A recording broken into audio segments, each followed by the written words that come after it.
Muy buenos días. Son las 9 en punto de la mañana de este lunes 3 de junio del año 2024. Entramos ya en el sexto mes del año.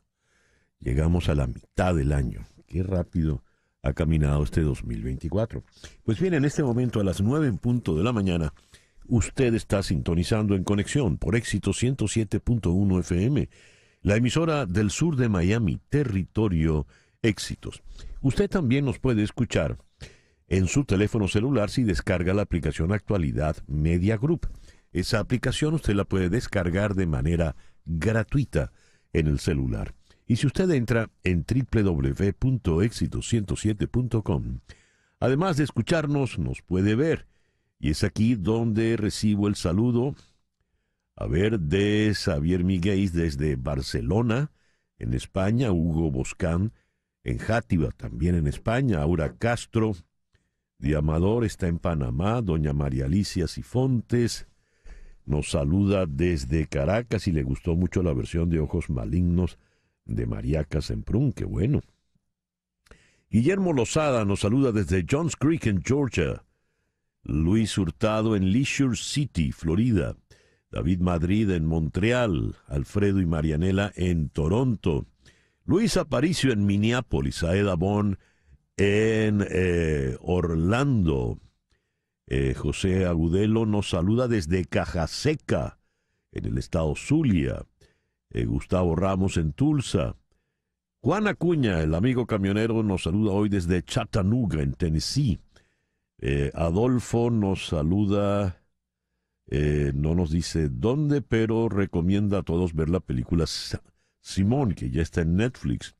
Magali Hernández está en Dublín, nuestra querida Chere Ramos en Caracas, Jesús Aguiar en Arequipa, Perú, Ani Galvis, Ani y Mimón están en Madrid celebrando 45 años de casados. Enhorabuena. ¿Esas serán bodas de qué? Deben ser unas bodas carísimas, ¿no? Muy bien, ya están cerquita de las de oro. Edgar Bravo en Madrid, Carlos Cuevas en Pensilvania, Gisela Genún nos saluda desde Israel. Uy, qué bien. Liber Benedetto en Calgary, Nelsa Vivas está en Caracas, Simón Alcántara en Miami, Francisco Severino en Roma, Marino Vera. Qué bien. Gracias a todos, pues, por reportar la sintonía de En Conexión. En Conexión es una producción de Floralicia Anzola para Éxito 107.1 FM, aquí en Miami. Muy buenos días, Floralicia. Buenos días, César Miguel. Aprovecho de mandarle un saludo y un abrazo a María Alesia Sosa, nuestra amiga venezolana, muy querida productora tuya en el pasado, y ahora periodista pues en Univisión con mucho éxito. Muy, muy bien. Muy buena periodista. Feliz cumpleaños. Está cada día más joven y más bella y más talentosa. Sí. Laura Rodríguez está en la producción general. Muy buenos días, Laura. Muy buenos días a todos y feliz comienzo de semana. Feliz comienzo de semana. Está extenuada con todos los ensayos y toda la preproducción de En la Vida y Amores. María Sofía Rodríguez en Madrid, en la producción informativa, apoyando a Floralicia. Buenos días, María Sofía. Hola, muy buenos días. Feliz inicio de semana y también feliz inicio de mes. Un saludo para todos. Jesús Carreño está en la edición y montaje, Carlos Prato en los controles. Buenos días, Carlos. Muy buenos días, feliz lunes. Y ante el micrófono, quien tiene el gusto de hablarles, César Miguel Rondón. Hoy es el día de San Carlos Luanga y compañeros, San Cecilio de Cartago, Santa Clotilde. Felicitaciones a todas las doñas Clotildes. No sé por qué uno dice que Clotilde es un nombre de doña, ¿no? San Cono de Lucania, San Davino Armenio, San Genesio de Clermont. En el calendario astrológico de Enrico Mariani tenemos en el día de hoy a la luna menguando en Tauro. La luna de Tauro es la luna de la estabilidad, es la luna del progreso, es la luna de la llenura y la abundancia. Es una luna muy lenta y pesada porque es una luna llena de cosas magníficas. Es la luna de la abundancia. Luna menguante en Tauro, Sol en Géminis, este lunes 3 de junio del año 2024. Hoy es el Día Mundial de la Bicicleta. Esto se decretó por Naciones Unidas en el año 2018. El uso de la bicicleta contribuye a paliar la crisis en el mundo actual debido a la contaminación y al cambio climático, además de que hace usted ejercicio, ¿no? Es también el Día Internacional del Sommelier. La Asociación de Sommelier Internacional es una organización sin fines de lucro fundada en Reims, Francia, en la cuna del champán. Es el Día del Profesional de Recursos Humanos en Venezuela. Las oficinas de recursos humanos por lo general están en egresados de la Escuela de Relaciones Industriales, es decir, de industriólogos. Así que felicitaciones a todos ellos. El programa que hemos preparado para el día de hoy lo vamos a iniciar en Ciudad de México con Pepe Macías para comentar, pues, la victoria de Claudia Sheinbaum, que ha ganado de una manera muy holgada, no tan holgada como se había previsto. Se suponía que ella ganaría, pero ganó de una manera sumamente holgada. Impresionante, sí. De México vamos a ir a Madrid para conversar con el periodista de La Linterna de la COPE, el amigo Ángel Expósito, a propósito de la ley de amnistía que ya finalmente se aprobó en España. Bien, se aprobó la ley de amnistía. ¿Qué viene ahora? De Madrid iremos a Caracas para conversar con la periodista Celina Carqués. Con ella analizaremos la circunstancia electoral venezolana. Ya restan apenas 2 meses, menos de 2 meses. No van los observadores europeos. ¿Quiénes van a observar esas elecciones? ¿Cómo va a ser la oposición para cuidar sus votos? En Caracas también vamos a conversar con la doctora Susana Rafali, nutricionista. Ella afirma que entre 5 y 6 millones de personas en Venezuela están en inseguridad alimentaria y la situación se ha deteriorado en el último año. Luego iremos a Bogotá para conversar con el doctor Santiago Vargas Domínguez. Él es doctor en astrofísica. Desfile de planetas en junio. Júpiter se alineará con Marte y con Mercurio, Neptuno, Saturno y Urano. ¿Qué significa este desfile de planetas? ¿Cómo se puede ver? Por supuesto, esto lo vamos a tocar con un astrónomo en el día de hoy, pero supongo que en la semana lo tocaremos con un astrólogo y tendremos la otra lectura. Y vamos a cerrar el programa de hoy con Rafael Pollo Brito, quien nos va a acompañar esta semana en La Vida Hay Amores. Nos va a acompañar, no, él es el protagonista, él es el que hace los desmanes. Más de uno dice que esa obra, En la Vida Hay Amores, es una obra autobiográfica de El Pollo. No lo es, no lo es. ¿Se parece? No lo sé. Pregúntenle a él. El foro en el día de hoy, familias tóxicas. Hablamos de familias tóxicas cuando existe un sistema complejo de pautas, vínculos y dinámicas que deterioran el bienestar de sus miembros e impide el desarrollo cognitivo, relacional y emocional de cada uno. En otras palabras, una familia tóxica es aquella que daña o perjudica la salud física o mental de quienes la integran. Este tema lo vamos a abordar con 2 psicólogas clínicas, Iraida Moreno Luna, de Psique Expresión en Ciudad de México, y Alejandra Zapene Chapellín en Cali, Colombia. Ese es el programa, pues, que te hemos preparado para hoy, lunes 3 de junio. Vamos a la antigüedad. El 3 de junio del año 1098, en Antioquía, lo que es Turquía hoy por hoy, los cruzados católicos europeos, después de un asedio de 5 meses, arrasan con la población civil musulmana en Antioquía. El 3 de junio de 1539, Hernando de Soto reclama Florida, la península, para España. El 3 de junio de 1847 llega a Cuba el primer cargamento de culíes chinos en régimen de semiesclavitud. De allí, pues, la presencia de tantos chinos, de tantos orientales en Cuba, y de allí surgen los chino-cubanos. El 3 de junio de 1905, en París, el rey Alfonso XIII sale ileso de un atentado, el rey español. Y el mismo día, pero 3 años después, en 1908, Alfonso XIII recibe en Madrid al nuevo embajador de Nicaragua, que era nada menos que Rubén Darío. El 3 de junio de 1924, a la edad de 40 años, fallece el gran Franz Kafka, uno de los escritores más importantes del siglo XX. Una mañana, tras un sueño intranquilo, Gregorio Samsa se despertó convertido en un monstruoso insecto. Estaba echado de espaldas sobre un duro caparazón, y al alzar la cabeza vio su vientre convexo y oscuro, surcado por curvadas callosidades, sobre el cual casi no se aguantaba la colcha, que estaba a punto de escurrirse hasta el suelo. Numerosas patas penosamente delgadas en comparación al grosor normal de sus piernas se agitaban sin concierto. ¿Qué me ha ocurrido? Ese es el escalofriante comienzo de la metamorfosis, uno de los comienzos más extraordinarios en la literatura universal. Hoy está cumpliendo 93 años Raúl Castro. Supongo que lo celebrarán en la intimidad de la familia.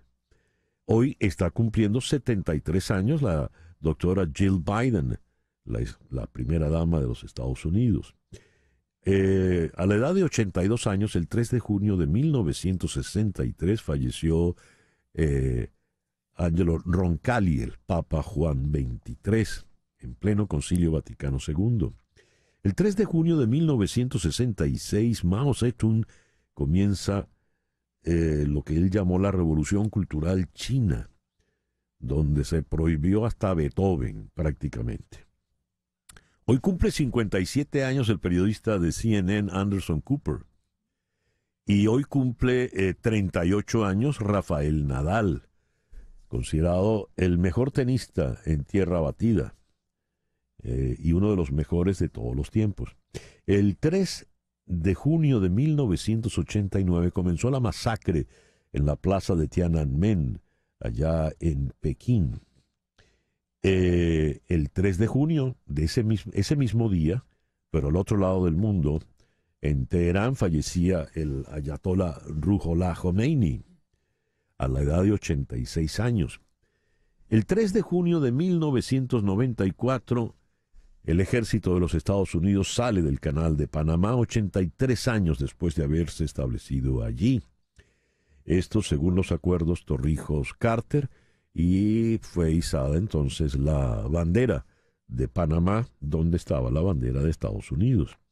Y el 3 de junio del 2016, a la edad de 74 años, se fue el que quizás sea el más grande de todos los tiempos, Muhammad Ali, quien naciera en Kentucky con el nombre de Cassius Clay, pero él luego se convierte en musulmán, adopta el nombre de Muhammad Ali porque, según él decía, el nombre de Cassius Clay era el nombre de un esclavo. El 3 de junio de 1875 falleció el gran Georges Bizet. L'amour est un oiseau rebelle. El amor es un pájaro rebelde. La famosa habanera de Carmen de Bizet. Aquí la estamos escuchando, escrita para soprano, pero aquí la estamos escuchando con la mezzo-soprano Elina Garanza, la letona, muy, muy popular en estos tiempos que corren. Y el 3 de junio de 1899 falleció Johann Strauss II, el hijo. A los 73 años falleció el autor de los más famosos valses vieneses, en particular el más famoso de todos, el Danubio Azul. Y el 3 de junio de 1906 nació la gran Josephine Baker. Esta versión de Piel Canela me llamó mucho la atención. Aquí está Josephine Baker cantando el tema de Bobby Capó en francés. El editorial con César Miguel Rondón.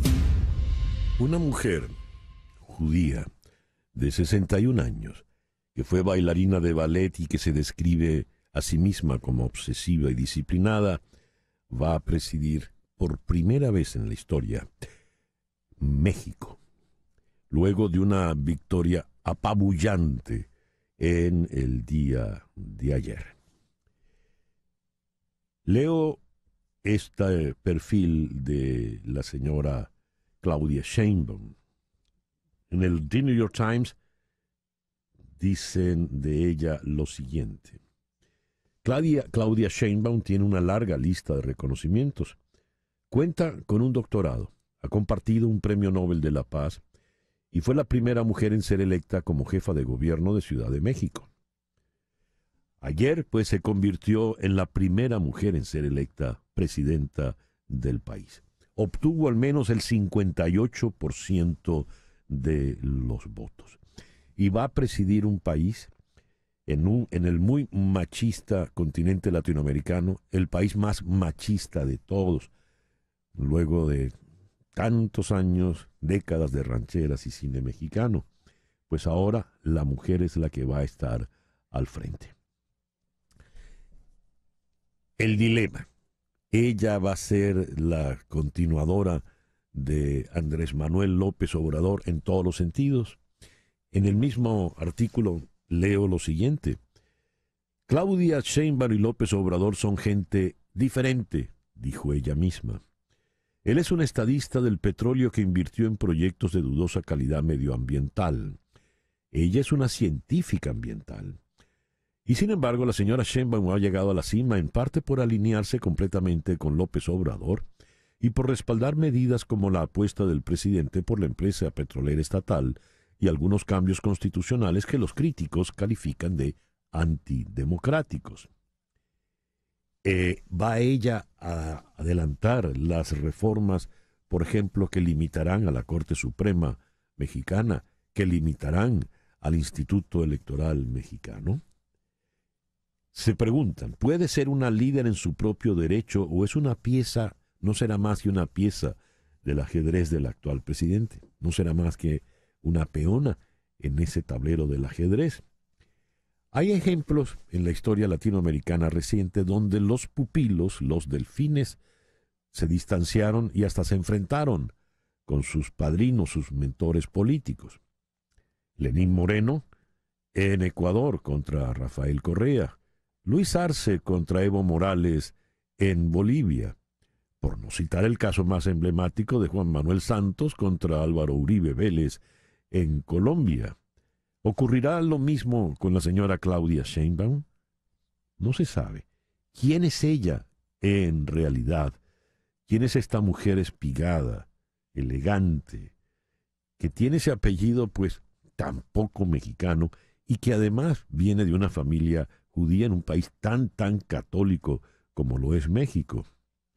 Por lo pronto, leo aquí, el The New York Times habló con más de una veintena de personas que han trabajado con Sheinbaum o la conocen. Y lo que quedó claro es que la señora Sheinbaum tradicionalmente parece más cómoda resolviendo las cosas discretamente que promoviéndose a ella o a sus logros. Es nieta de inmigrantes judíos que huyeron de Europa y rara vez discute su identidad judía ni prácticamente ningún aspecto de su vida personal. Cuando la entrevistan y le preguntan por el Nobel que recibió con un panel de expertos sobre el clima, responde, participamos muchos en el esfuerzo. Se le conoce como una jefa dura de carácter irascible y que al mismo tiempo puede inspirar temor y devoción en su equipo. En público se conduce de manera tan controlada que raya en lo distante.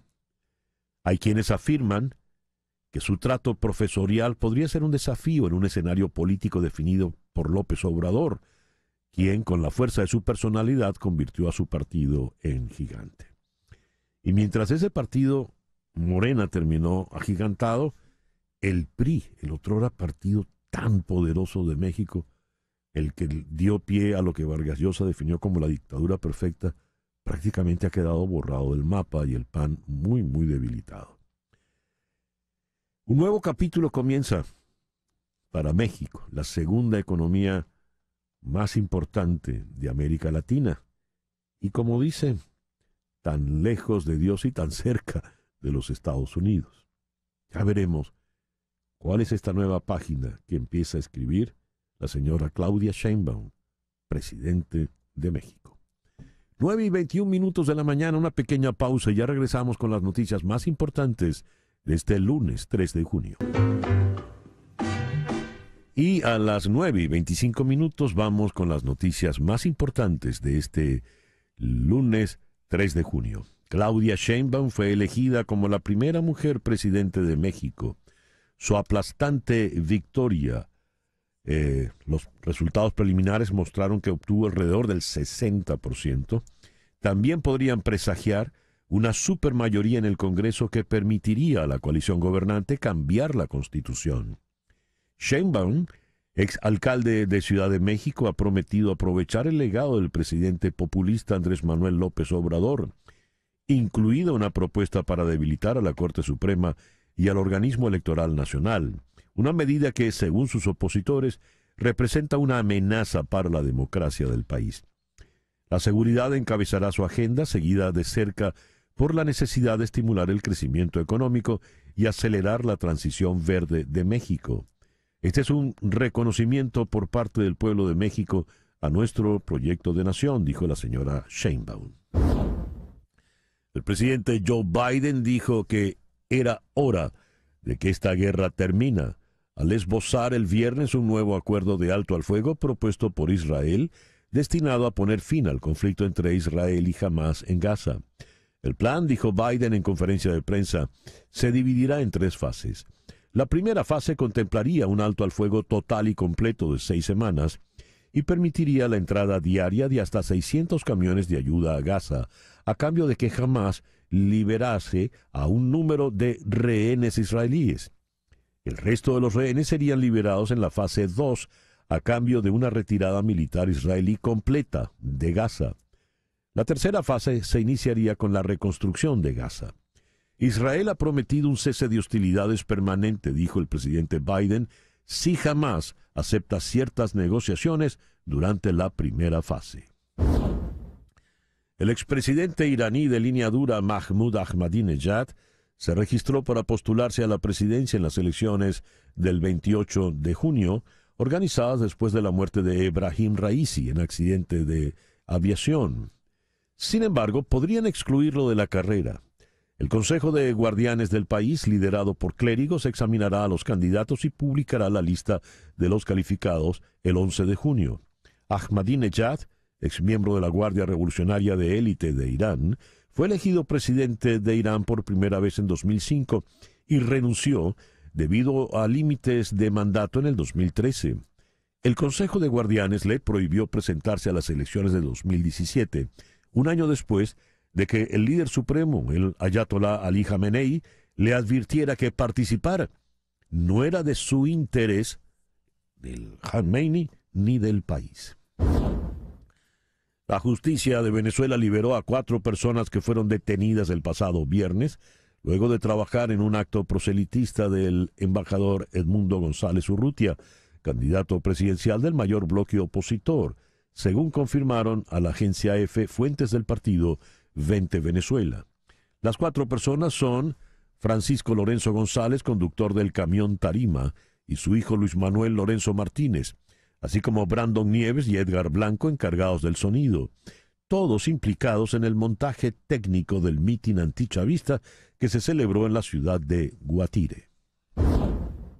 Anthony Fauci, la cara pública de la respuesta del gobierno a la pandemia del coronavirus, ofrecerá hoy su primer testimonio en el Congreso en casi 2 años ante un comité liderado por el Partido Republicano que lo interrogará por supuesta mala conducta que ocurrió bajo su liderazgo en el Instituto Nacional de Alergia y Enfermedades Infecciosas. Fauci, su director durante casi 40 años, testificará ante el subcomité selecto de la Cámara de Representantes sobre la pandemia de coronavirus.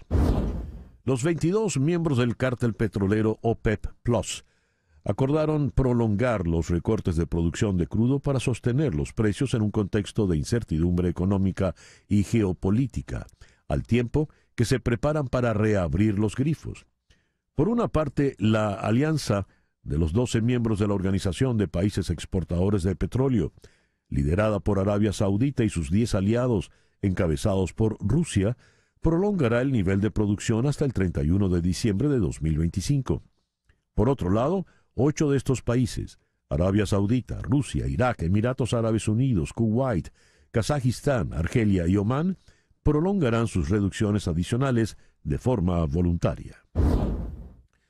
En Venezuela, el presidente del Consejo Nacional de Comercio y los Servicios, Concecomercio, Gustavo Valecillos, planteó una reforma tributaria para buscar la reactivación económica del país, según difunde el gremio en una nota de prensa. Toda actividad económica, por muy pequeña que sea, debe pagar impuestos, formalizando a los informales, ampliando la base tributaria y bajando las tasas, lo podemos lograr, dice Valecillos textualmente en el documento. Aseguró que en la actualidad el 60% de las ganancias del sector comercio y los servicios se destinan al pago de impuestos fiscales y parafiscales, una situación que ha sido criticada por los empresarios. Según un informe, la Confederación Venezolana de Industriales, Conindustria, el 90% de 1.504 empresas encuestadas reportó que los excesivos tributos fiscales y o parafiscales son el factor que más impactó en la producción nacional durante el primer trimestre de 2024. El expresidente Donald Trump aseguró en una entrevista ayer en Fox News que no tiene miedo a una sentencia de arresto domiciliario o libertad condicional tras haber sido declarado culpable de 34 delitos de falsificación documental para ocultar pagos a una actriz porno por su silencio. Estoy ok con lo que sea, dijo Trump. El Partido Republicano tiene que mantenerse junto en este caso. Han visto lo que es la instrumentalización del Departamento de Justicia y del FBI. Eso viene desde Washington, continuó el señor Trump. El juicio de Hunter Biden por delitos graves con armas de fuego comenzará en Delaware. El hijo del presidente Joe Biden se declaró inocente de 3 delitos en el caso, todos derivados de la afirmación del fiscal especial David Weiss de que abusaba de drogas mientras compraba y poseía brevemente un revólver en 2018, lo que va en contra de la ley federal. Esta es la primera vez en la historia de Estados Unidos que el Departamento de Justicia acusa al hijo de un presidente en ejercicio. Se espera que la administración Biden anuncie órdenes ejecutivas que tomen medidas enérgicas contra los solicitantes de asilo en la frontera mañana martes. Los alcaldes de las ciudades fronterizas están camino a Washington para un evento en el día de mañana, según informó Associated Press. Algunos creen que la Casa Blanca esté programando deliberadamente la orden después de las elecciones presidenciales de México. Las órdenes llegan menos de 2 semanas después de que el líder del Senado, Chuck Schumer, no lograse reactivar el acuerdo fronterizo bipartidista que colapsó en febrero y que la Casa Blanca atribuyó a un sabotaje partidista. El Real Madrid se dio el primer baño de masas ayer en la celebración por la 15ª Copa de Europa ganada la noche anterior, acompañado por miles de personas en su visita a la Catedral de la Almudena y a la sede de la Comunidad de Madrid. Eternos, inmortales, intocables. Esos eran los calificativos que se escuchaban. Por 15ª vez, el equipo de Madrid ha levantado el trofeo más prestigioso de Europa, la Liga de Campeones, venciendo al Dortmund 2-0 en Wembley. En España, sobre todo en Madrid, el respeto es total. La máquina rentable que ha demostrado una resistencia sorprendente en el sector, según se lee hoy en la prensa española, en especial en la prensa de Madrid. Pero la noticia no está en Madrid, está en México. Vamos a Ciudad de México, donde está José Sánchez Macías, Pepe Macías. Pepe, muy buenos días, gracias por atendernos en esta mañana. No te oigo, Pepe. Tienes el mute. A ver. Los audífonos. Quita los audífonos, Pepe, porque no se te oye. A ver ahora, si tenemos más suerte. ¿No? Ahora sí. Ahora sí te escucho. Querido César, ¿cómo estás? Buenos días. Pues sí, por acá está la información en México. A ver, la señora Sheinbaum ha ganado de una manera abrumadora. No se esperaba una victoria tan holgada. ¿A qué se le atribuye, Pepe? Querido César, México tendrá por primera vez en 200 años que tiene conformado como República Mexicana a su primera presidenta. México tendrá su primera presidenta y la nota aquí es no solamente esa, sino que además el obradorismo gana de una manera apabullante. Sí. Todo el mundo esperábamos por lo menos una diferencia mínima de 10 puntos. máxima de 12 puntos entre las candidatas y al final van a ser más de 30 puntos.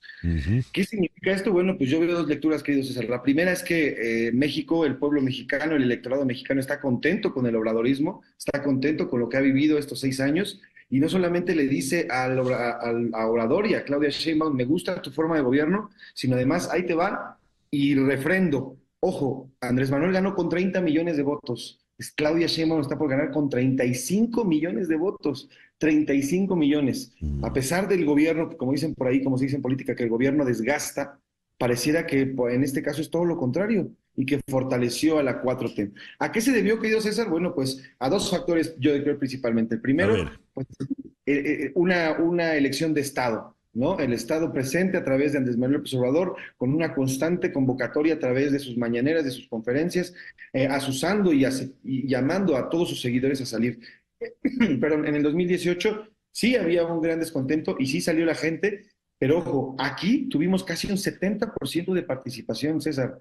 Eso te habla de una enorme participación, es tal vez una de las más grandes que existan en las elecciones del México moderno. ¿Y qué pasó? Bueno, pues que todo el carro, es decir, toda la maquinaria del gobierno operando funcionó, sacó a las calles a la gente, la sacó y llenó las calles, se mostró un verdadero músculo por parte de Morena. Y bueno, pues el segundo, una oposición, César, que no sirve, no funciona, es de papel. 3 partidos que ya gobernaron este país, que lo han hecho de una pésima manera, que han robado, que han saqueado, y que esta unión de los 3 partidos totalmente antinatural, porque uno es de derecha, el otro es de izquierda y otro es de centro, los 3 juntos haciendo ahí un pegoste horrible, un feto que al final no nació y que no creció, y esto está mostrándose hoy, César, en una elección copiosa, pero además de la presidencia, querido César, se van a llevar el Congreso, lo que va a permitir que el obradorismo continúe y haga y modifique la Constitución.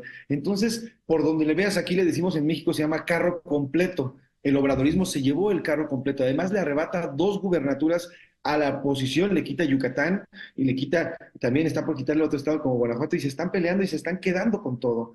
Eso fue lo que pasó en una oposición de papel, César, y un obradorismo, y un gobierno rampante que además tiene todo el poder en ciernes, todo el dinero en ciernes, y lo está aprovechando y lo está haciendo muy bien. Y obviamente, bueno, pues la necesidad de un país, César, que continúa, que, bueno, pues a pesar de las cifras, a pesar de todo lo que vemos y todo lo que vimos los mexicanos, pues lo que les importa, al parecer, y hablado, y habría que hacer una reflexión por parte de la oposición, es qué es lo que no les están dando a los mexicanos y qué es el obradorismo sí les está dando y cómo lo está logrando, ¿no? Entonces, bueno, pues la presidenta de México será mujer por primera vez, querido César. ¿Quién es la señora Sheinbaum, Pepe? Claudia Sheinbaum es la discípula de Andrés Manuel López Obrador. Ella, la verdad es que ella es doctora en ciencias, es científica, se dedica al medio ambiente. Fíjate qué ironía que llevando a la Ciudad de México, nada más en este año hemos llevado 11 contingencias ambientales aquí en la Ciudad de México por la contaminación. Pero bueno, ella más allá de eso, ella es científica, ella es la pupila de Andrés Manuel López Obrador. Solamente ha tenido 2 experiencias como gobernadora, una en una alcaldía, que aquí es Tlalpan, y luego jefa de gobierno, y luego se brincó a la presidencia. Siempre ha estado cerca del obradorismo, ha sido muy cercana desde que fue jefe de gobierno Andrés Manuel López Obrador hace 24 años aquí en la Ciudad de México, y ella era, digamos, la opción natural, por así decirlo, una persona que está totalmente apegada al obradorismo, a la 4T, que sigue a rajatabla todo lo que dicen los mandatos del obradorismo. Por eso es que desde el año pasado ya sabíamos que iba a ser Claudia Sheinbaum, a pesar de los demás candidatos que aspiraban a ser candidatos presidenciales, porque ella, como pupila, como cercana, como hija política de Andrés Manuel López Obrador, pues iba a cumplir y va a cumplir a rajatabla con el obradorismo. Muy bien, dicho lo que has dicho, Pepe, la pregunta es inevitable. ¿Seguirá entonces gobernando por mampuesto López Obrador a través de la señora Sheinbaum, o la señora Sheinbaum tendrá suficiente independencia y carácter para imponerse ella?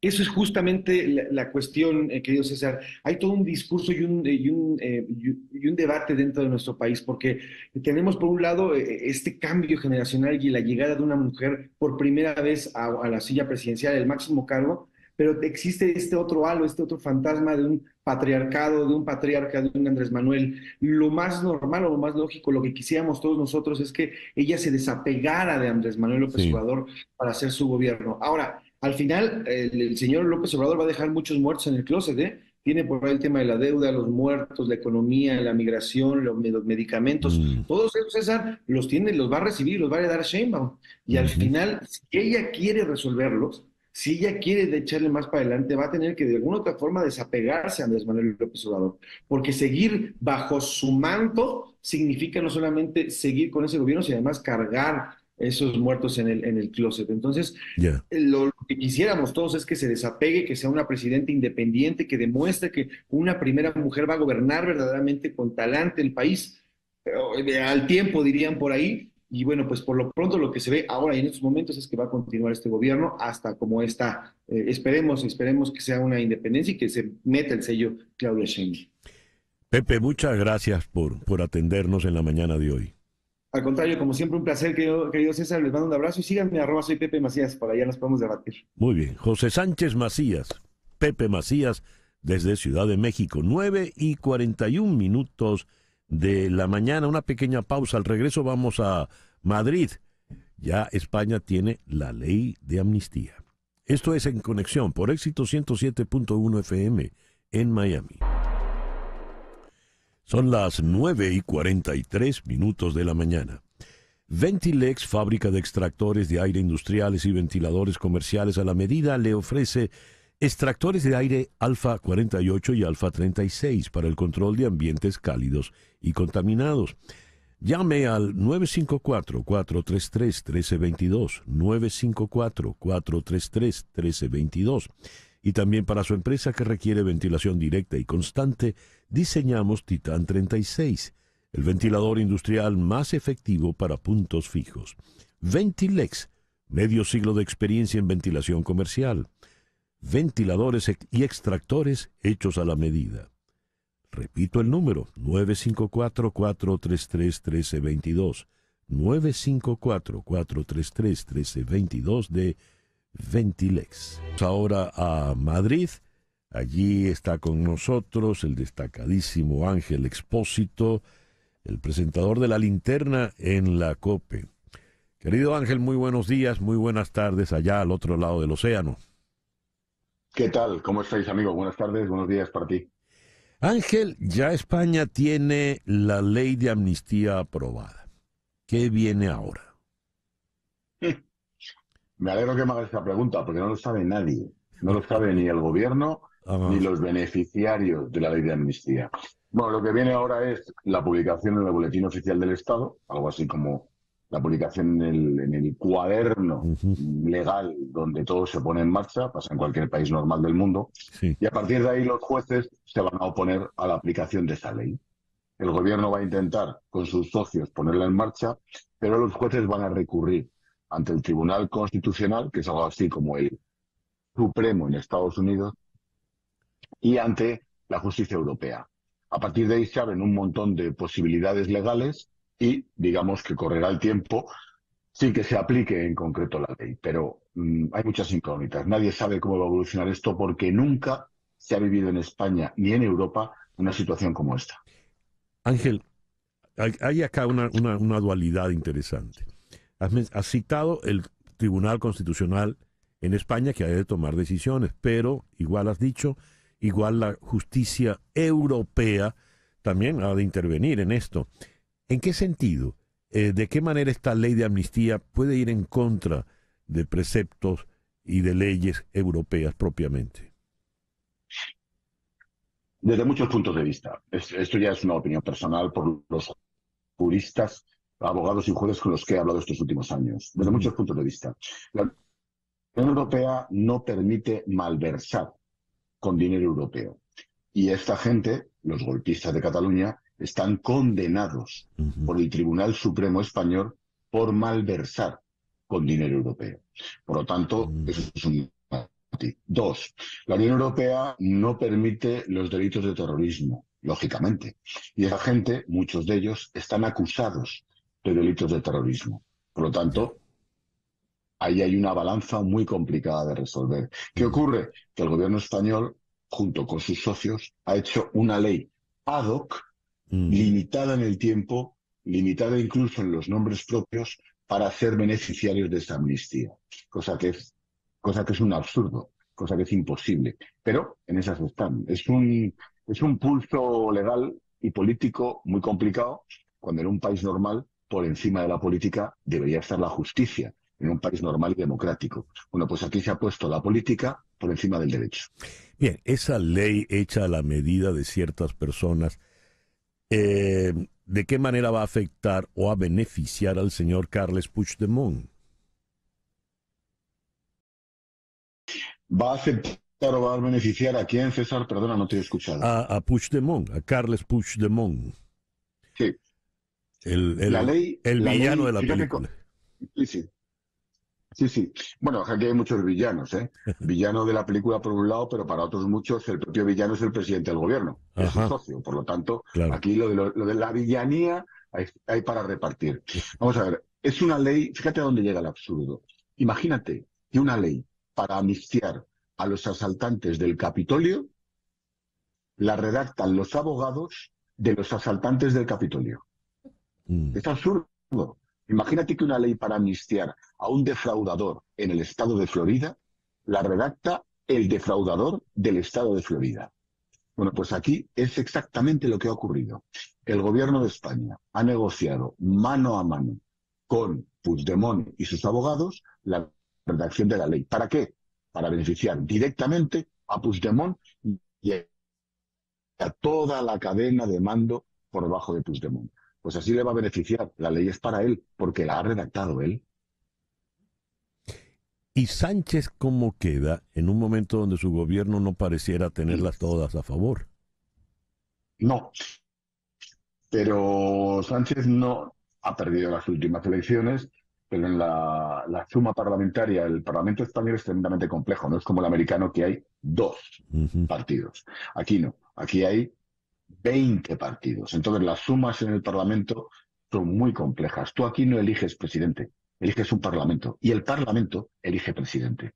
Sánchez queda completamente tocado, pero la suma parlamentaria le da con socios imposibles, con socios anti-España y con socios a favor del separatismo de determinadas regiones. Por lo tanto, mientras esa suma le dé, él va a seguir aguantando. ¿Qué ocurre?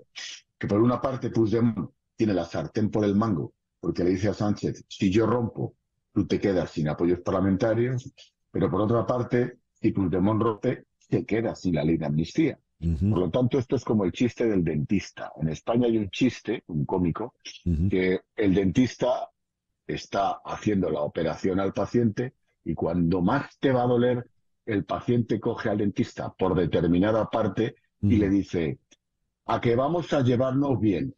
Pues poco más o menos. Sánchez y Puigdemont tienen que llevarse bien a la fuerza. Ay, Dios. Qué complicado, Ángel, qué complejo luce de esto. Sí. Te agradezco mucho que nos hayas atendido, Ángel, en esta mañana. Gracias. Gracias a vosotros, como siempre, por llamar. Un abrazo. Un abrazo. Ángel Expósito, el presentador de La Linterna de la COPE, el programa más popular allá en España, nos habló desde Madrid. Son las 9:51 de la mañana. Las noticias de este momento en Conexión Radio. ¿Qué noticias tenemos en este momento, Flor Alicia? Bueno, César, este tema de la inteligencia artificial y los fake news se está incrementando a niveles verdaderamente preocupantes. Los trolls rusos de Internet que utilizan inteligencia artificial lanzaron una campaña para desacreditar los Juegos Olímpicos de París y sembrar temores de terrorismo en el evento, según mostró una investigación de Microsoft.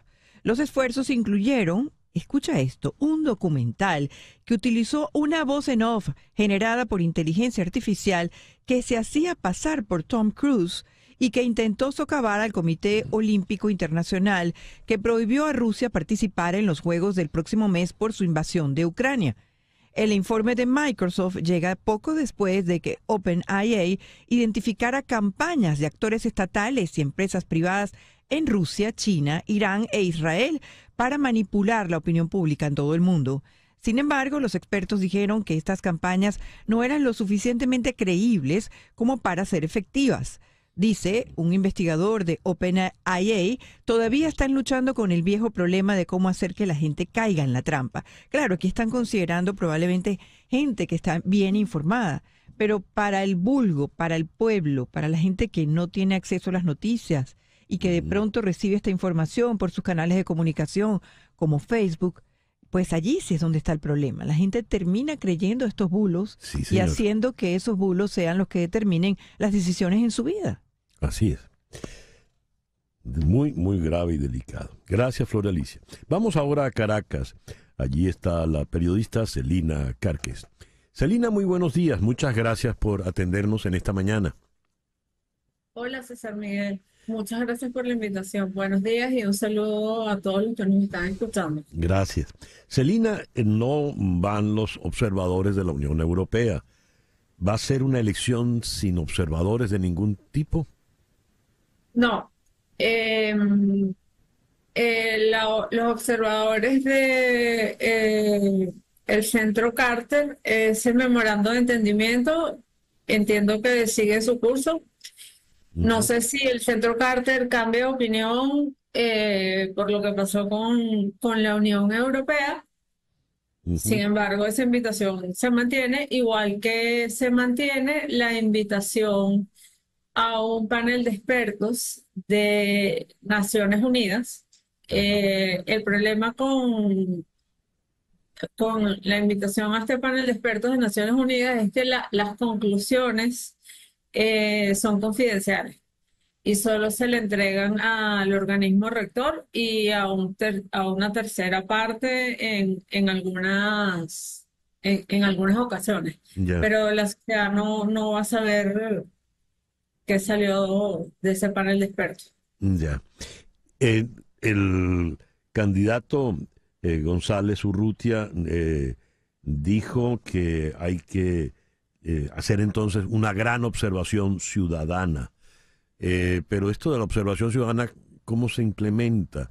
¿Cómo van a ser cómo se maneja el tema, por ejemplo, de los testigos de mesa, los miembros de mesa? ¿Qué nos puedes decir de esto, Celina? Bueno,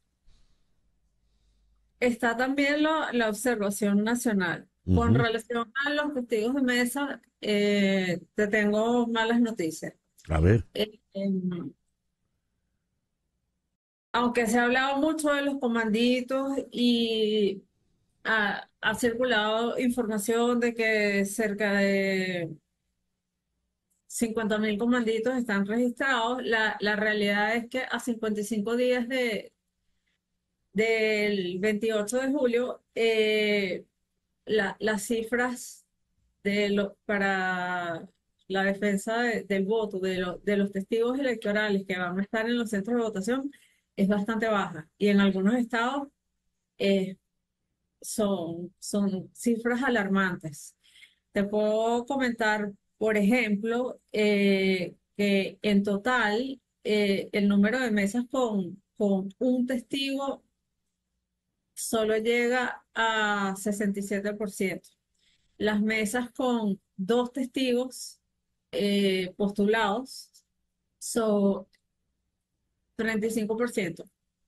Y hay una cifra de 9.913 mesas que no tienen ningún testigo. Estas 9.913 mesas son alrededor del 35% de los centros de votación. Recuerda que toda la configuración de los centros de votación se cambió y el 58,48% de los centros de votación van a ser de una sola mesa. En estados como el Zulia, el 52% de los centros de votación no tienen testigos. En Miranda, el 42% de los centros de votación no tienen testigos. En Distrito Capital debería estar cubierto, pero todavía falta un 5%. En Amazonas, el 33% no tiene testigos. Y en Aragua también cerca del 33% tampoco tiene testigos. Esto quiere decir que falta gente y ni siquiera están adiestrados. No sé, yo creo que la plataforma unitaria tendría que sincerarse. Hay partidos que no están trabajando, que no están haciendo absolutamente nada, y hay otros partidos que quizá tienen mucha soberbia y creen que no necesitan ayuda. Pero hay que decirle a la gente la verdad. Y Hablando, las elecciones no se ganan con mítines, con marchas, con mayoría, aunque tengas la mayoría de calle, las elecciones se ganan en los centros de votación. En una visita sorpresa que hizo Maduro junto con el presidente de la Asamblea Nacional, lo dijeron claro. Los centros de votación, ellos no van a salir de ahí hasta no conquistar la victoria. Estamos hablando de un gobierno que tiene una maquinaria electoral súper aceitada, con una inteligencia electoral, con un sistema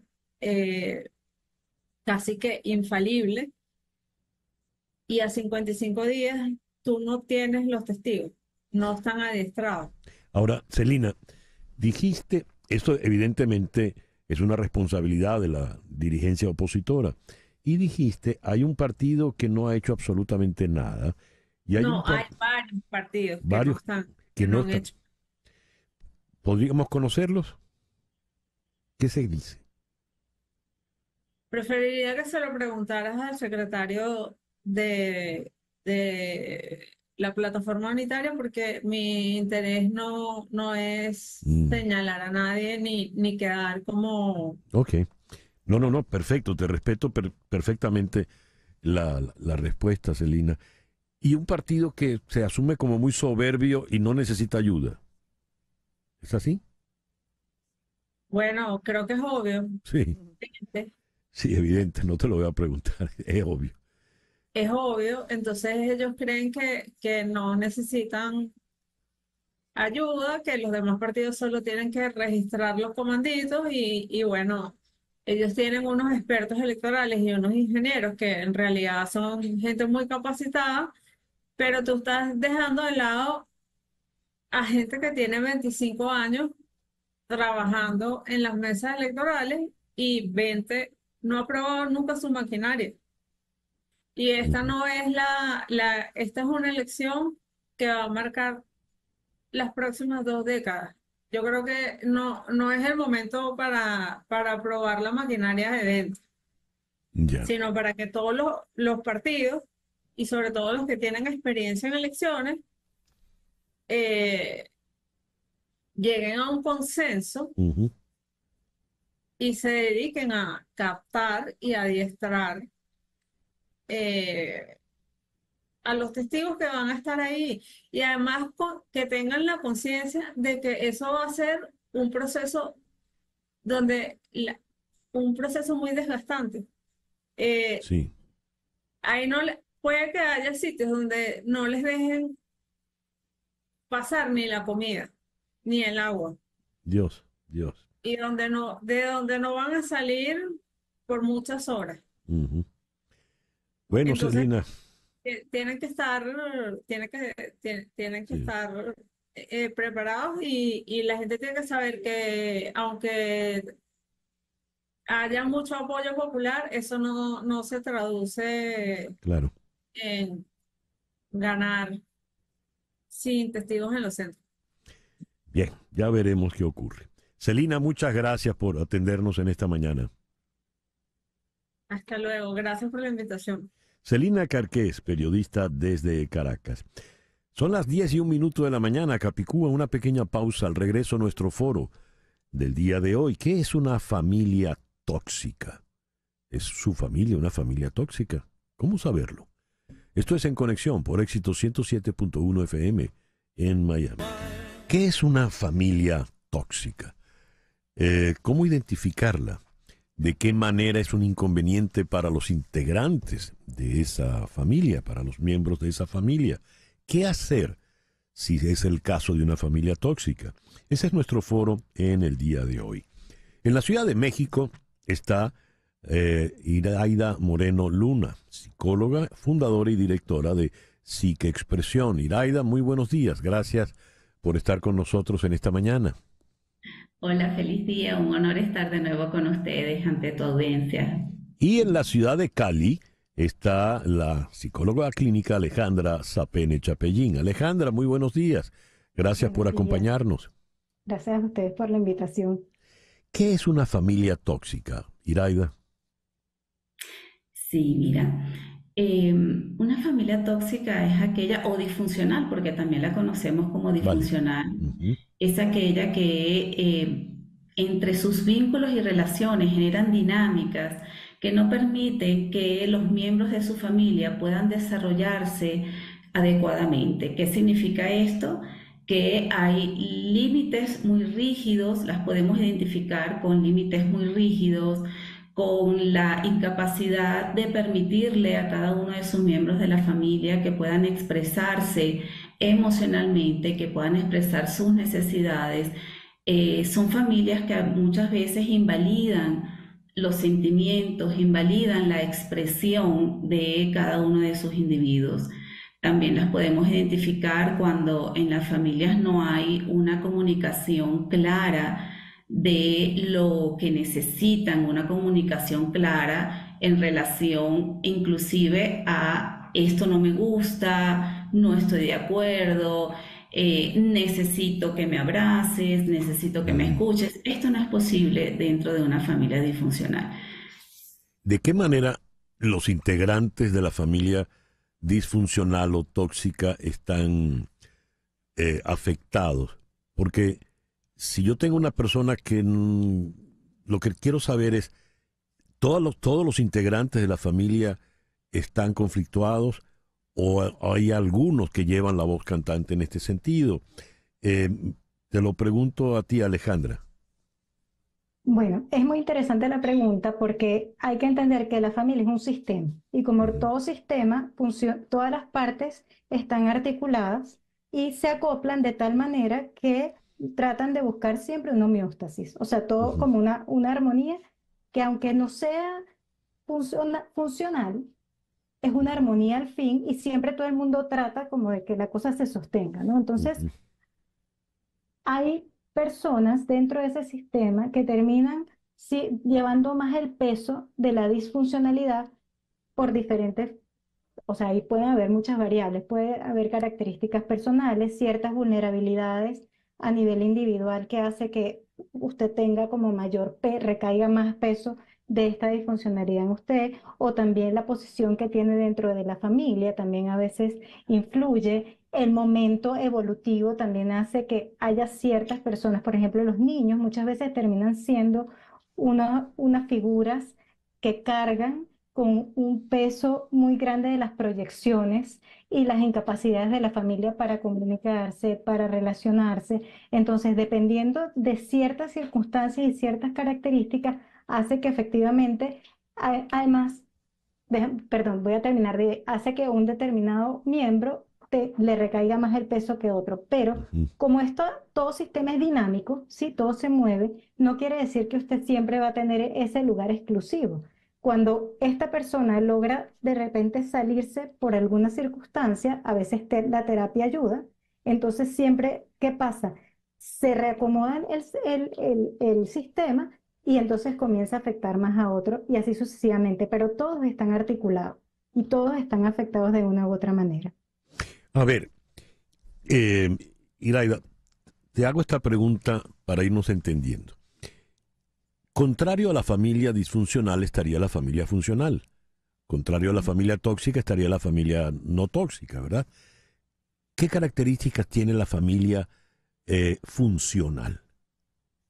Son familias que permiten la expresión de emociones, necesidades, que pueden comunicar sus puestas de límites son familias también que generan un espacio físico y psicológico para que cada uno de sus miembros pueda expresar su ser único, ¿sí? A veces en la familia tóxica o disfuncional esto no es posible. Digamos, quien expresa su ser único o estos aspectos que lo diferencia de los otros miembros de la familia, lo discriminan, le dicen tú estás loco, o le dicen tú pareces adoptado, ¿no? Adoptada, tú no formas parte de esta familia, o estos juicios o críticas muy fuertes, como por ejemplo, ya vas a venir tú con tus cosas, ¿no? Ya vas a venir tú el sabelotodo, la sabelotoda. Entonces, las familias que funcionan, o estas familias nutricias,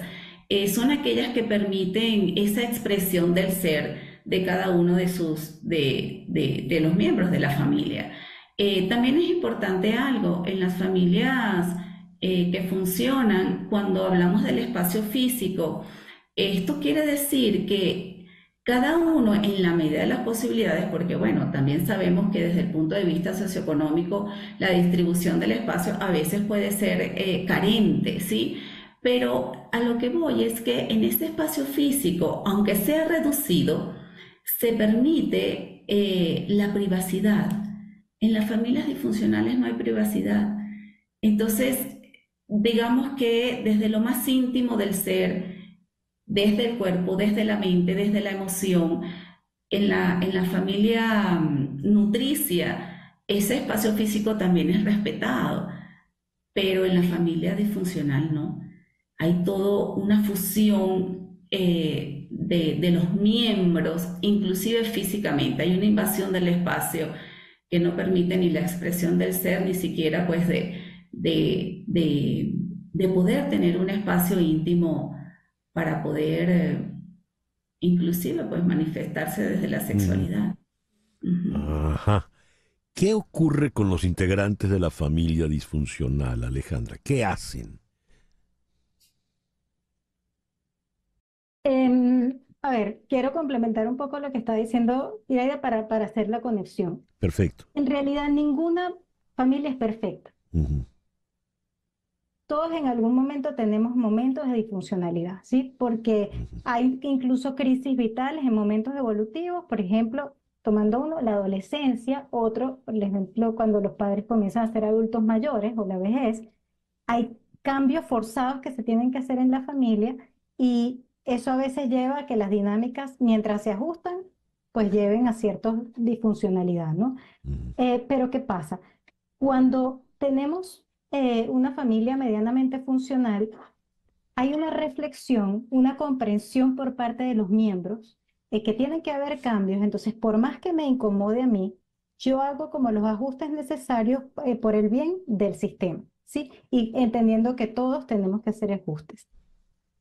En los miembros de familias que son muy rígidas, muy tóxicas, muy sobreprotectoras, en donde no hay respeto por el espacio individual del otro, sino que todo de alguna manera funciona como que si todos funcionáramos todos iguales, termina habiendo importantes costos a nivel de salud mental, ¿sí? Bien sea porque pueden aparecer síntomas ansiosos muy importantes o pueden aparecer síntomas depresivos por parte de alguno o varios de los miembros. A veces cuesta como identificar, con mucha confusión en de verdad cuál es la realidad, qué es lo que de verdad está pasando. Yo estoy sintiendo una cosa, pero los otros me están diciendo que eso no es válido, que mis sentimientos no son los importantes, sino que lo importante es lo que ellos están viendo, porque hay un tema de invalidación de lo que de lo que es el espacio personal, de lo que es la emocionalidad. Y entonces eso empieza a generar consecuencias, incluso que pueden llevar a afectaciones no solamente a nivel individual, sino del núcleo familiar o del entorno o laboral y de otros lugares de funcionamiento de esos miembros. Cada uno, de alguna manera, por sus características personales, termina afectado, como dije anteriormente, de diferente manera, porque cada quien lo gestiona de manera distinta, ¿no? Pero sin duda, eso tiene un costo importante en el funcionamiento de cada uno, sobre todo si no hay una responsabilidad por parte del núcleo de la familia poder entender el conflicto y poder solucionar entre todos, ¿no? Cuando hablamos de la familia, ¿estamos hablando de todos los miembros por igual o hay alguno más responsable que el otro? Por ejemplo, si la familia no es una familia joven, con hijos adolescentes, como quizá los padres son los que llevan la mayor responsabilidad, para bien o para mal. La pregunta la hago para saber qué soluciones tiene una familia tóxica o una familia disfuncional. ¿Qué pueden hacer los integrantes de una familia como esta? Iraida. Sí, mira, tienes toda la razón en el sentido de que quien tiene el mayor peso en una familia son los padres, en el sentido de que estos son los adultos campantes que están allí, tengamos hijos adolescentes, tengamos hijos menores de edad. ¿Qué hacer? Pedir ayuda. Ese es el primer paso. Es decir, yo me identifico aquí en esta familia, porque si los padres, ¿quién pide esta ayuda? Mira, el adolescente llama al número de emergencia, pide ayuda. El adolescente llama al colegio o a su asesor vocacional o a la directora y pide ayuda. El adolescente que sepa buscar en internet ayuda profesional a esto. Si los padres en este sentido están ciegos en su imposibilidad de poder generar dinámicas más enriquecedoras en su familia. Porque a veces los padres no están conscientes de lo que sucede en la dinámica familiar y son ciegos a esto. Y ciertamente, como bien decía Alejandra, ¿no? No hay familias perfectas, es cierto, sí. Pero ¿qué nivel de conciencia, qué grado de conciencia tengo yo de mis propias responsabilidades? Entonces, si tú estás escuchando este programa y tu audiencia pues se identifica en una familia disfuncional o tóxica, es importante que pidan ayuda, es el primer paso. ¿Qué otra cosa? La red de apoyo social es fundamental. A veces no tengo al alcance un número telefónico a donde llamar o me da miedo ir con la directora o con el colegio, en el colegio pues pedirle ayuda al profesor guía o al que está pues como orientador en ese espacio. Lo digo en el caso de los adolescentes. A veces entonces es importante esa red de apoyo. O inclusive en la pareja conyugal, en estos padres, quizás uno de los dos entre en conciencia y tenga miedo y no sepa qué hacer o escucha este programa y dice, yo me identifico allí, estamos haciendo algo equívoco con nuestros hijos. Y a veces les cuesta dar ese paso a la ayuda profesional. Entonces, mira, hay redes de apoyo social importantes que brindan inclusive gratuitamente ayuda a las familias. Sí. El tiempo se nos viene encima, pero no quiero cerrar la conversación de hoy sin tocar otro aspecto. Alejandra, mencionaste dos casos puntuales, los adolescentes cuando se entra en la adolescencia y los adultos mayores, una vez que los padres ya pasaron de la tercera edad. El problema es el padre, ¿quién se hace cargo del padre? La hermana tal, el hermano más cual, y eso pasa a ser un inconveniente. ¿Cómo se resuelven esos asuntos? Además, en una cultura donde los padres se quedan con la familia siempre, aquí la familia latina no manda a los padres a un asilo, ¿no? ¿Cómo se resuelve ese conflicto, Alejandra? Claro, específicamente con los adultos mayores, una cosa que tenemos que entender es que cuando en una familia empezamos a sentir que hay demasiado malestar para resolver un problema, o sea, que no salimos, que quedamos entrampados y conflicto y hablamos y sigue el conflicto, esa es una alarma de que necesitamos ayuda. Cuando nosotros no logramos resolver los problemas tratando de gestionar con lo que ya tenemos, nosotros necesitamos a un tercero que ayude a gestionar, y eso es lo primero. Lo segundo es que cuando tenemos un adulto mayor, todas las personas de la familia somos responsables. Aquí es complicado porque cada quien ya hizo su vida y cada quien tiene su núcleo familiar y el padre viene a ser de la familia extendida. Pero cuando la persona ya pierde como las capacidades para ser independiente, esa persona viene a formar parte otra vez de todos y todos tenemos que llegar a un acuerdo por diferentes, o sea, siempre habrá se tendrá que evaluar recursos, debilidades, ver quién puede ser la persona que mejor se puede encargar, de qué manera es la mejor manera que se puede encargar y sobre todo a nivel económico, que termina siendo una de las cosas que más pesa, cómo podemos aportar cada uno dentro de la justicia que supone la situación económica y la realidad de cada quien, ¿no? Pero bueno, muchas veces esta situación no supera porque aquí entran otras variables como por ejemplo si tenemos un adulto mayor con una problemática de salud importante Sí. y pueden haber muchas otras, entonces bueno, aquí hay que tomar decisiones que dependen de parte de todos y entender que eso no lo puede asumir un solo miembro de la familia, que lamentablemente es lo que termina ocurriendo. Llega una persona que es la que se ha encargado sistemáticamente de resolver los diferentes problemas de la familia y es la que cargan, ¿sí? Como si fuese su responsabilidad, cuando en realidad eso es ya un problema que le ocupa a todos, ¿sí? Por un tema de justicia generacional incluso, ¿no? Pero Sí. de nuevo, otra vez, digamos para cerrar, cuando sientan que el problema se les está trancando, es hora de buscar ayuda, no solamente un psicólogo, pueden apelar al médico si hay un médico de confianza que atiende al adulto mayor, hay fundaciones que también brindan este servicio y bueno, que haya alguien que tenga una voz externa al núcleo familiar. Alejandra, muchísimas gracias por haber estado con nosotros hoy. Gracias a ustedes. Iraida, Un gusto, Iraima. gracias. Iraida, muchas gracias por habernos acompañado. Gracias, un honor y me alegra mucho estar de nuevo. Gracias. Iraida Moreno Luna es la directora de Psique Expresión. Ella está en Ciudad de México y Alejandra Zapene Chapellín está en Cali, Colombia. Gracias a las dos, Iraida y Alejandra.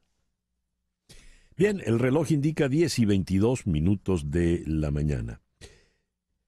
Leo que entre 5 y 6 millones de venezolanos están en inseguridad alimentaria. ¿Eso qué significa? Una pausa y ya regresamos con ese tema. Esto es En Conexión por Éxito 107.1 FM en Miami. Estamos ante un desfile de planetas en junio. 6 planetas se unieron hoy, 3 de junio, en lo que se conoce como el desfile planetario. Júpiter se alinea con Marte y con Mercurio, Neptuno, Saturno, Urano. Ahora, esto se puede ver a simple vista esta semana. ¿Cómo se va a ver? ¿De qué se ve? ¿Y qué es lo que ocurre? ¿Por qué se da esto? Vamos a la ciudad de Bogotá, donde está el doctor Santiago Vargas Domínguez. Santiago es doctor en astrofísica y profesor asociado del Observatorio Astronómico Nacional de Colombia. Santiago, muy buenos días. Muchísimas gracias por atendernos. Con gusto, César. Muchísimas gracias por la invitación. Muy buenos días. ¿Qué es lo que tenemos allí en el cielo en este mes de junio? Bueno, tenemos la oportunidad de disfrutar de lo que llaman un desfile planetario, aunque tengo que ser muy franco en decir que no es nada realmente espectacular. Es decir, es una alineación de planetas, pero esto se da por la posición relativa en la cual se encuentra la Tierra. ¿Eso qué quiere decir? Que si nosotros observamos al firmamento, realmente los planetas siempre van a estar alineados porque están en un plano, giran alrededor de un plano, y eso forma una línea, es como si los viéramos de perfil. A esa línea se le llama la eclíptica y eso ocurre todo el tiempo. Lo que pasa es que es verdad que ahora es un poco especial porque todos los planetas van a estar visibles durante horas de la noche, es decir, a veces lo que sucede es que los planetas se ven de día, pero obviamente de día el sol nos deslumbra y por lo tanto no podemos hacer esta observación, pero hoy tenemos unos días para poder disfrutar antes de que salga el sol de esa observación de 6 planetas y además la luna. Hoy y mañana podemos ver la luna también como parte de esa alineación. Claro, la luna va menguando cada vez más, ¿no? Ahora, ¿qué es lo que vemos? ¿Qué debemos buscar en el cielo, Santiago? Bueno, perfecto. Pues una media hora antes de que amanezca, de que salga el sol, allí podemos ver a esos 6 planetas que son Mercurio, Júpiter, Urano, Marte, Neptuno y Saturno. De la siguiente manera, Mercurio y Júpiter van a estar muy cerca al sitio donde sale el sol. Es decir, que vamos a tener solo como una media hora para observarlos porque después el Sol va a salir por el horizonte y nos va a deslumbrar. Entonces vamos a ver a Mercurio y Júpiter, pero es importante tener binoculares prismáticos porque Mercurio no se alcanza a ver a simple vista, es muy difícil. Luego, si seguimos esa línea recta, vamos a llegar a Urano. También es muy difícil ver a Urano a simple vista. Entonces, se necesitan unos prismáticos para poder verlo.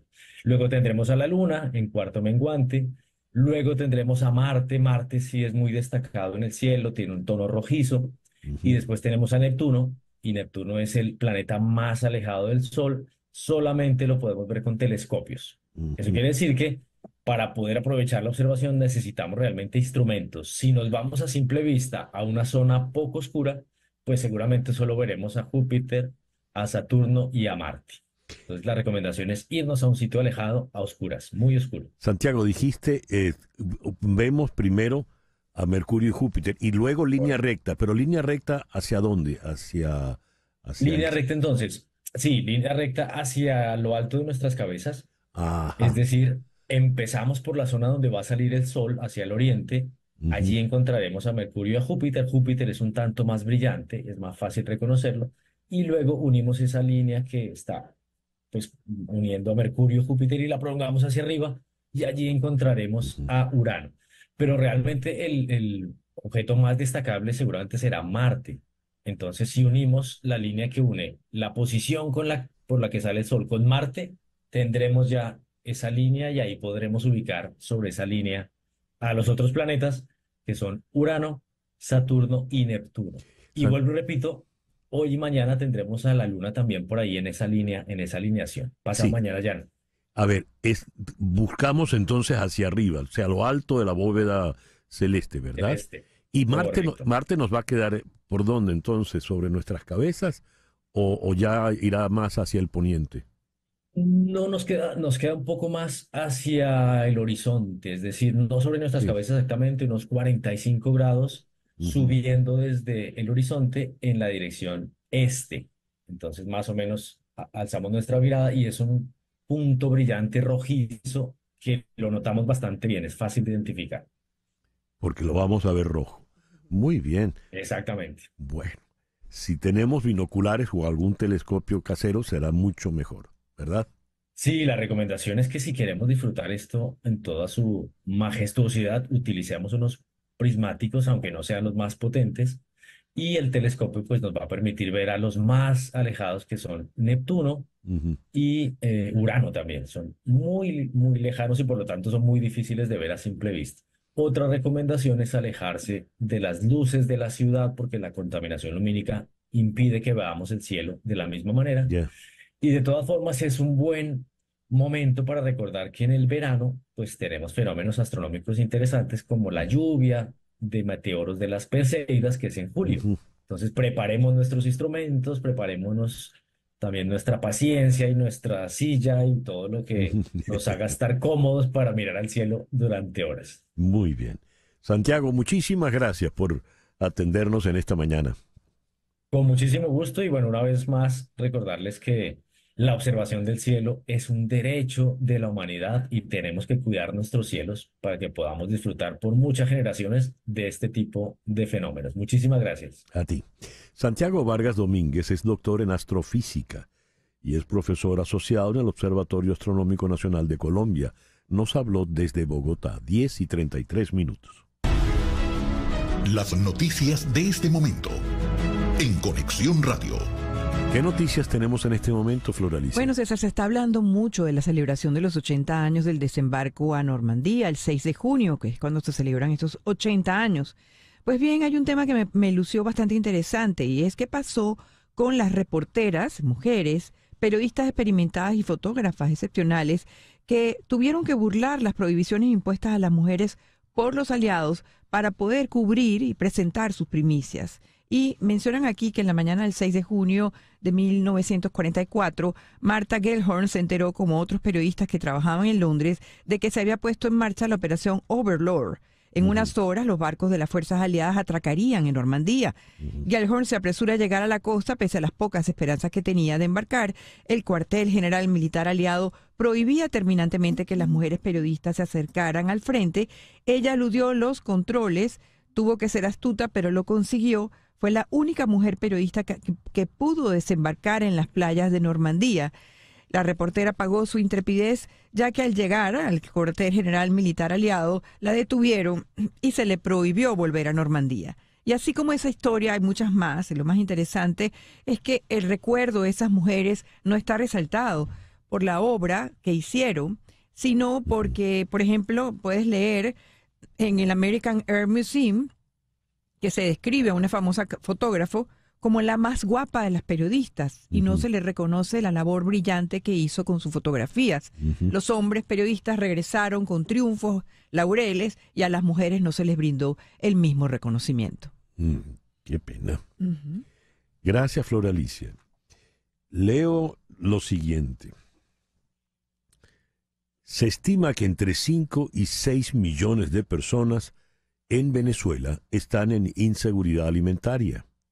Y esta situación se ha deteriorado en este último año. ¿Qué significa esto? La afirmación es de la nutricionista Susana Rafali. Vamos a Caracas para hablar con ella. Susana, muy buenos días. Gracias por estar con nosotros en el programa de hoy. Buenos días, César. Gracias a ustedes. Es siempre privilegiado poder hablar de estas cosas. Se están empezando a olvidar, a normalizar. Sí. A ver, ¿qué significa esta cifra? 5 o 6 millones en inseguridad alimentaria. Sí, estos son, hay dos niveles de ver estas figuras, estos registros, el nivel país y el nivel familiar. La situación de inseguridad alimentaria del país se lleva con un indicador del Fondo de las Naciones Unidas para la Alimentación, la FAO.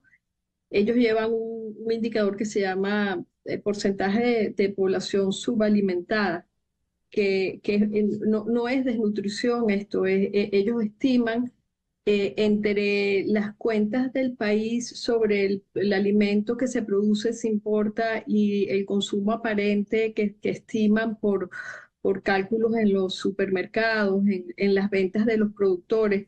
Ellos estiman para cuánto alcanzaría esa despensa nacional de alimentos.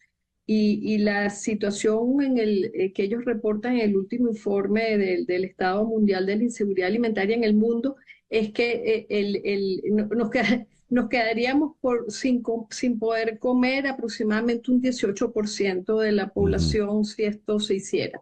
Es decir, el Estado, ¿qué es la inseguridad alimentaria a ese nivel macro? Que el Estado no puede garantizar la suficiente cantidad de alimentos para mantener a su pueblo en un estado mínimo de bienestar. Eso está en 18%. Lo que más estremece de esta cifra es que el promedio regional para América del Sur es 3 veces menos, es 8%, nosotros es 6%, nosotros estamos en 18%, equiparable a unos 2 o 3 países de la África subsahariana. Entonces es incluso superior a los promedios regionales de Centroamérica, que suele ser una población con mucha hambre. Ese es lo que se puede decir de las garantías que tenemos de que el alimento que hay disponible en una determinada unidad de tiempo sea o no suficiente para todo el país. Eso no lo tenemos, eso debería estar sobre los 120%, y estamos con esa gran falla. El otro indicador que sí se lleva más a nivel familiar lo lleva la Oficina de Coordinación de Naciones Unidas para los temas humanitarios, lo estimó el Programa Mundial de Alimentos en el 2020. Eso se estima con una combinación de indicadores que tienen que ver con las estrategias que la gente pone en marcha en sus hábitos de alimentación cuando se queda sin comida, con estrategias de qué hace con sus medios de vida para poder comer, y finalmente el porcentaje de ingresos que destina a la alimentación. Todo eso está por encima de los niveles de inseguridad alimentaria, Así que estiman en estas oficinas especializadas que la cantidad de personas en inseguridad alimentaria ahora mismo en Venezuela, para el 30% de municipios del país es 4.4 millones. Pero si se estima el país completo, esto pueden ser entre 5.500.000 personas. Leo que una declaración tuya, Susana, el porcentaje de familias que han recurrido a la mendicidad y a pedir en las calles, incluyendo ir a los basureros de restaurantes o a los mercados, está al mes de marzo en el 67%. Sí. ¿Eso en qué se traduce en la práctica? Eso, en la práctica, lo que está reflejando para las poblaciones más empobrecidas, porque cuando nosotros damos una cifra, es representativa de las familias que estamos, con las que estamos conversando, las familias que estamos atendiendo, y eso, por supuesto, no es representativo de todo el país. Aquí habrá gente que está muchísimo mejor, comiendo exquisiteces. Pero Sí. la clase media baja y la clase baja, empobrecida durante esta última década especialmente, nos está respondiendo en las entrevistas familiares eso, que eso es un espectro, César, es un espectro de unas 6 a 8 estrategias que tienen que ver con cómo la gente está comiendo y otras que tienen que ver con cómo arregla sus recursos familiares para poder hacer frente a eso.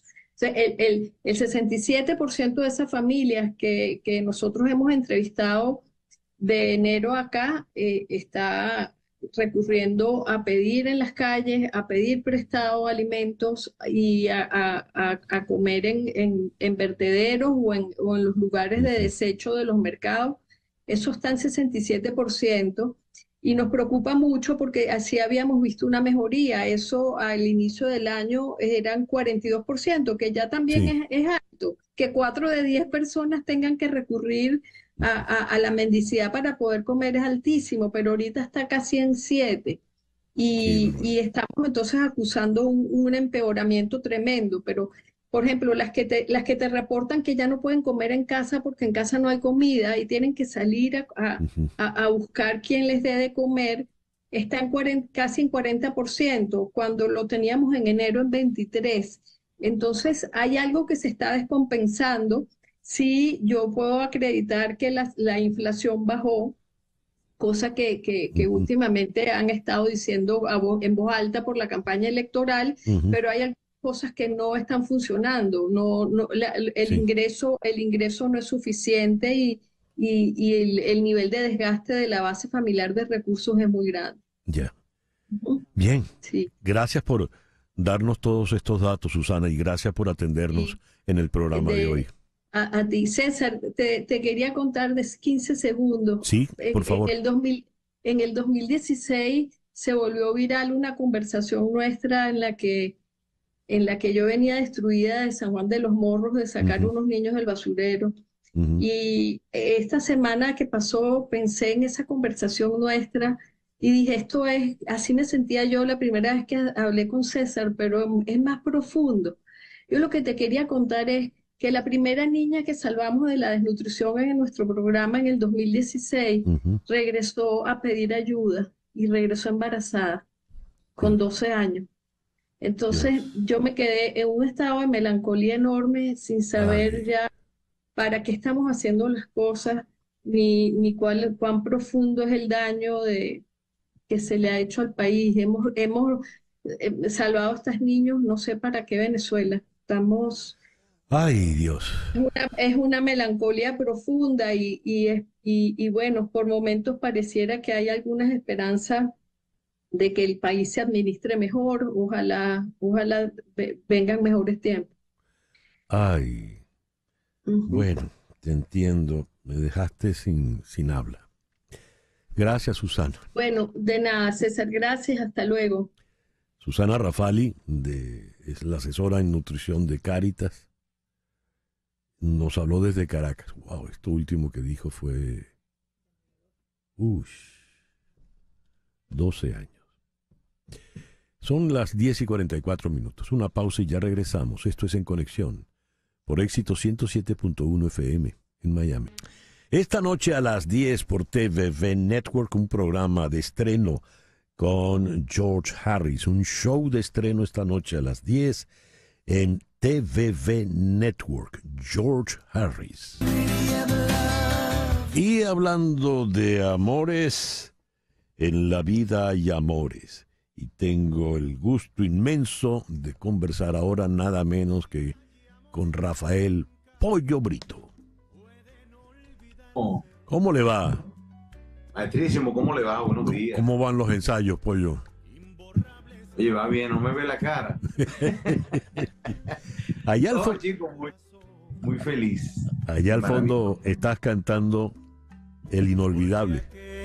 Que un día nos hizo temblar de alegría. ¿Cuántos de los boleros que cantas en el espectáculo, Pollo, cuál te resulta más difícil? Porque tú tienes que cantarlos y actuarlos. ¿Cuál es el que más te compromete? Oye, yo creo que es irremediablemente solo.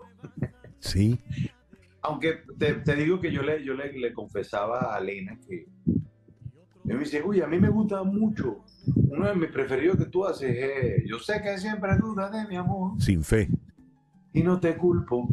Entonces le digo, bueno, ya yo te voy a decir cuál es la mía, que me gusta de la tuya. Y después cuando terminó le dije, mira, me gustan todos. Pero... Porque realmente nosotros también somos bastante melódicos. Y estos boleros tienen demasiada melodía.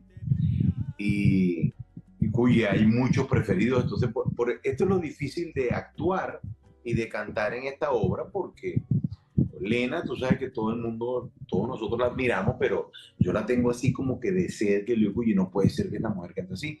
Ella me responde a mí lo mismo, como, oye, no puede ser que el Pollo cante así.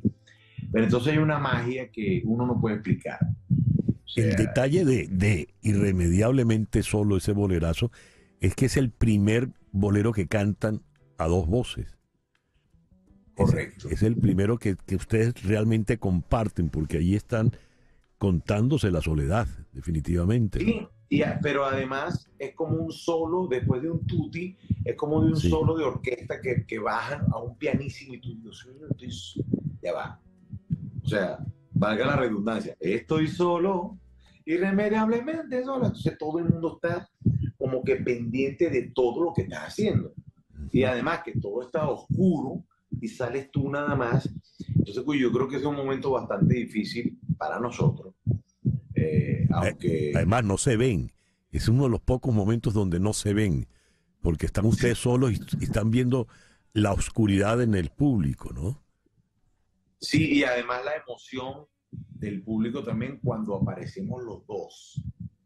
Sí. Uy, entonces, es un sinfín de emociones esta obra en la vida de Amores, porque bueno, porque nos exige cantar bien, nos exige la dicción, que porque no hablamos sino cantamos, entonces hay que cantar bien y la gente tiene que entender cuál es el mensaje que una le da al otro y el otro le da a la mujer. Entonces, bueno, es muy difícil decir, bueno, mira, este es lo más peludo, porque a mí hasta cuando entro, cariño santo, niña mía, tengo que hacer como si tuviese tomado, que eso nunca ha pasado. Hablando de eso, Pollo, anoche en una reunión alguien decía que lo mejor de la obra es que es autobiográfica tuya. No, chico, no. Yo creo que eso lo inventó Laura. Yo me apresuré a aclarar, le dije, no señor, eso no le ha pasado a nadie, ni siquiera al Pollo. No. O sea, por lo menos a lo mejor no. Una de las partes que me da risa es cuando la gente que no la ha visto, por supuesto, ella me está cantando una cosa así dramática, y yo le digo, bésame. O sea, ya está bien, ya pasó. Bésame mucho. Y la gente, sí es de gracia. Sí, cómo se ríen allí. Sí, hay momentos en que la risa, sí, la gente se ríe mucho, y también hay momentos en que se queda callado todo el público conteniendo el aliento, ¿no? Sí. Bueno, invita a nuestros oyentes, Pollo, por favor. Bueno, déjame decirte que a mí también me sorprendió y es este jueves. Sí. Estaba Carmen diciendo, mira, que no sé qué, no, pero que el jueves el Pollo no puede. Y yo le digo, ¿por qué no puedo? Bueno, porque tienes obra. Y yo, Dios mío, es este jueves 6 de junio, en el Connery Theater. Ya en la Lincoln Road. En Lincoln Road, ahí estaremos, Pollo. Vamos a estar hasta el 23. Ojalá, esta es una obra que tiene que perdurar en el tiempo. Hay que cambiarlo de día después. Después que pase esto, lo ponemos de aquí a diciembre, los martes y los miércoles. ¿Qué te parece? Muy bien, así será, así será. La gente lo dirá. Un abrazo para todos. Compren sus entradas en Miami New Drama. Muy bien. .org. Váyalo. Así será. Rafael Pollo Brito con Lena Burke en La Vida Hay Amores. Nos vemos ahora, pues. Óyalo. Y ya son las 10:54. En Conexión fue una producción de Floralicia Anzola para Éxito 107.1 FM, con Laura Rodríguez en la producción general, Mariel Sofía Rodríguez en la producción informativa, Jesús Carreño en edición y montaje, Carlos Prato en los controles y ante el micrófono, quien tuvo el gusto de hablarles, César Miguel Rondón.